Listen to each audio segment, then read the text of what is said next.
Hello everyone, আসসালামু আলাইকুম। Welcome back to my another new blog. সবাই কেমন আছেন? আশা করছি সবাই ভালো আছেন। তবে আজকে আমি আপনাদের সাথে দুইটা রেসিপি শেয়ার করব।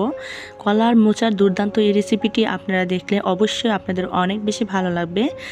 আর যদি ভালো লাগে তাহলে ভিডিও শুরুতে একটা লাইক করে দিয়ে পুরো ভিডিও জুড়ে আমার পাশেই থাকবেন। এই যে অসাধারণ কলার মোচার ভাজিটা করেছি, সেটা কিভাবে করলাম আর কলার মোচার বড়া কিভাবে করলাম সেটা দেখতে হলে পুরো ভিডিও জুড়ে আমার পাশেই থাকতে হবে। তো এই যে কলার মোচার বড়া আর কলার মোচার ভাজি, এই দুইটা রেসিপি আজকে আমি আপনাদের সাথে শেয়ার করতে যাচ্ছি। আশা করছি আপনাদের কাছে অনেক অনেক বেশি ভালো লাগবে। তো প্রথমে সেজন্য আমাদেরকে এখানে নিতে হবে কলার মোচা। আর কলার মোচাটা তো আগে থেকেই পরিষ্কার পরিচ্ছন্নভাবে বেছে নিতে হবে, সেটা সবাই জানেন। তো এই যে আমি একটা কলার মোচা নিয়েছি আর কলার মোচাটাকে আমি এখন পরিষ্কার করে নেব। আর এটা পরিষ্কার না করলে কিন্তু একদমই খাওয়া যায় না। এর ভিতরে কিন্তু একটা শক্ত আবরণ থাকে, আর সেই শক্ত আবরণ আর একটা সাদা অংশ থাকে, এই দুইটা জিনিস কিন্তু ফেলে দিতে হয়। তো একে একে সবগুলোই আমি বেছে নিচ্ছি, একটা একটা করে বেছে নিতে হয় কলার মোচার খাওয়া কিন্তু অনেক বেশি স্বাস্থ্যসম্মত পুষ্টিকর একটি খাবার। এটা খেলে কিন্তু আপনার শরীরের যত ধরনের ক্যালোরি আছে সব কিছুই পূরণ হয়ে যাবে। আর আয়রন এবং ক্যালসিয়ামে ভরপুর এই খাবারটা কিন্তু আমাদের শরীর স্বাস্থ্যের জন্য অনেক বেশি কাজে লাগে। তো এই যে আমি দেখাচ্ছি আপনাদেরকে কোন অংশটা ফেলে দিতে হয়। এই যে শক্ত যে আবরণটা আর একটা সাদা অংশ আছে, দেখে অবশ্যই বুঝতে পারছেন। আর যারা খেয়েছেন তারা তো অবশ্যই জানেন। কলার মোচার এই রেসিপিগুলো এত বেশি মজার হয়, আসলে বলে বোঝাতে পারবো না। যারা একবার না খেয়েছেন তারা অবশ্যই বাসায় ট্রাই করে খেয়ে দেখবেন, অনেক অনেক বেশি মজার হয় রেসিপিগুলো। আসলে যে কোনো কিছুভাবেই এই মোচাটা খাওয়া যায়।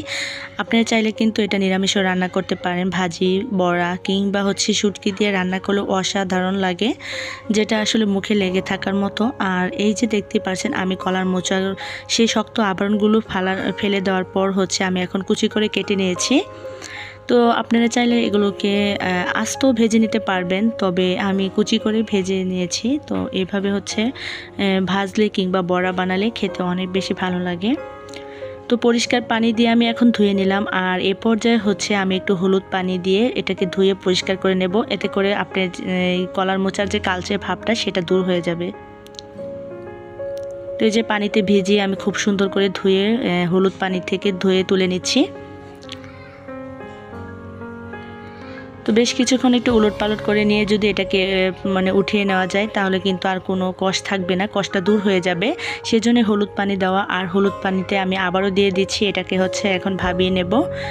তো এরকম হলুদ পানি দিয়ে ধুয়ে পরিষ্কার করে নিলে এবং কি ভাপ দিয়ে নিলে সেই কলার মোচাটা একদমই কালচে হবে না, খেতে এবং দেখতে অনেক বেশি ভালো হবে। আমাদের যেহেতু কলার প্রজেক্ট আছে, তো সেই প্রজেক্ট থেকে আমরা বেশ কয়েকদিন পরপর এরকম কলার মোচা নিয়ে এসে বিভিন্ন রেসিপি করে খাই। এটাতে আসলে প্রচুর পরিমাণে আয়রন থাকে, যা কিনা মাছ, মাংস এবং ডিমকেও হার মানাবে। এত পরিমাণে স্বাদ লাগে গরম ভাতের সাথে। এই রেসিপিগুলো খেলে মনে হয় যে এক প্লেট গরম ভাত খেয়ে ফেলবেন অনায়াসে। আমার কাছে তো অনেক বেশি ভালো লাগবে। তো যারা খাননি তারা খেয়ে দেখবেন। আর এখানে যে আমি ভাজি করে নেওয়ার জন্য কলার মোচাগুলোকে ভাপ দিয়ে নিয়েছি। আর সেই সাথে বড়া করলেও কিন্তু ভাবিয়ে নিতে হবে। এতে করে আপনার বড়াটা আপনি চাইলে অবশ্যই একদমই টাটকা অবস্থাও করে নিতে পারবেন, তবে একটু সময় লাগবে আর কি ভাজতে, এটাই। তো এখানে আমি প্রথমে এই যে কলার মোচাটাকে ভাজি করে নেব। সেই জন্য কাঁচামরিচ, পেঁয়াজ তো তেলের মধ্যে দিয়ে দিচ্ছি, আর একটু দারুচিনি, এলাচ, তেজপাতা, আর সেই সাথে হলুদের গুঁড়ো, মরিচের গুঁড়ো এগুলো দিয়ে একটু পাঁচফোড়নও দিয়ে দিয়েছিলাম। আর এই পাঁচফোড়নটা দিলে কিন্তু ভাজিটা খেতে অনেক বেশি ভালো লাগে। আর এখানে আমি এই যে একটু টমেটো কুচি আর আলুর কিউব করে কেটে নিয়েছি। এভাবে কিন্তু ভাজির মধ্যে আলু কেটে দিলে অনেক বেশি সুন্দর লাগে দেখতে, খেতেও অসম্ভব মজার হয়। আমার এই রেসিপিটি কিন্তু আমি রমজান মাসে বানিয়েছিলাম, সেজন্যই দেখা গেছে যে শেয়ার করতে পারিনি সময় সাপেক্ষে। তো যখন যেটা সামনে এসেছে তখন সেটাই শেয়ার করার চেষ্টা করেছি। তো আমি ভাবলাম যে আজকে যেহেতু আমার হাতে সময় আছে, তো এই ভিডিওটা শেয়ার করতে পারি আপনাদের কাছে অনেক বেশি কাজে লাগবে হয়তোবা। এই মুহূর্তে আমার কলা মোচাগুলোকেও আমি দিয়ে দিলাম, যতটুকু ভাজি করে নেব সেই পরিমাণে আমি এখানে দিয়ে দিলাম। যেহেতু আমি এখান থেকে বড়াও বানাবো, সেজন্য অর্ধেক বড়ার জন্য রেখেছি আর অর্ধেক ভাজি করে নিচ্ছি। এখন খুব সুন্দর করে নেড়েচেড়ে আমি ঢাকনা দিয়ে ঢেকে দিয়েছি। আর এই পর্যায়ে হচ্ছে আমি কলার মোচা বাকি অংশটুকু নিয়েছি, আর এখানে দিয়েছি সামান্য চালের গুঁড়ো, আর দিয়ে দিলাম একটু বেসন, আর সেই সাথে দিয়ে দিয়েছি কাঁচামরিচ কুচি, পেঁয়াজ কুচি, আর হচ্ছে একটু ডাউল বাটা। তো এইভাবে কলার মোচার সাথে যদি একটু ডাউল বাটা দেন, খেতে কিন্তু দুর্দান্ত স্বাদ হয়, অনেক বেশি ভালো লাগে। সব কিছু মিশিয়ে আসলে বড়াটা করলে কিন্তু অনেক টেস্ট হয়। আর সামান্য একটু লবণ দিয়ে দিলাম হলুদের গুঁড়ো, একটু দিয়ে দিলাম মরিচের গুঁড়ো, আর চাইলে এখানে একটু কর্নফ্লাওয়ার দিয়ে দিবেন। অনেক বেশি ক্রিস্পি আর মচমচে হবে, খেতেও অনেক বেশি ভালো লাগবে। তো আমি সামান্য একটু কর্নফ্লাওয়ারে দিয়েছি। তো এখন এটাকে আমি পানি ছাড়াই খুব সুন্দর করে মেখে নেব। আর কলার মোচা থেকে যে পানিটা বের হবে সেটা দিয়ে কিন্তু অনায়াসে এই বড়াটা বানানো যাবে, আর কোনো পানির প্রয়োজন পড়বে না। তো খুব ভালো করে মিশিয়ে নিচ্ছি, আর এদিক থেকে হচ্ছে কলার মোচাটাকে আমি উল্টিয়ে পাল্টিয়ে নেড়ে চেড়ে নিচ্ছি যেন একদমই পুড়ে না যায়। বেশ কিছুক্ষণ পরপর আমি এটাকে নেড়ে চেড়ে দিচ্ছিলাম। আর পাশে আরেকটা চুলাতে হচ্ছে আমি এই বড়াগুলোকে ভেজে নেব একদম কম তেলে। কিভাবে এই বড়াগুলোকে ভেজে নিচ্ছি সেটা দেখেই বুঝতে পারছেন। যারা আমার মতো কম তেল দিয়ে বড়া ভাজতে চান তারা এভাবে একটা ফ্রাই প্যান নিয়ে তো সেখানে একের পর এক এভাবে দিয়ে দিবেন। কম তেলেও কিন্তু অনেক সুন্দর করে বড়া ভাজা যায়, যেটা খেতে অনেক বেশি ভালো লাগে এবং মচমচে হবে।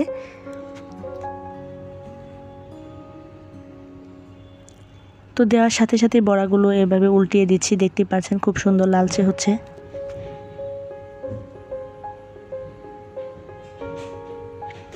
তো আমার সাথে যে সকল আপু ভাইয়েরা আছেন এখন পর্যন্ত আমার ভিডিওটি ভালোবেসে দেখে যাচ্ছেন, আপনাদের সকলকে অসংখ্য অসংখ্য ধন্যবাদ জানাচ্ছি আমার পাশে থাকার জন্য।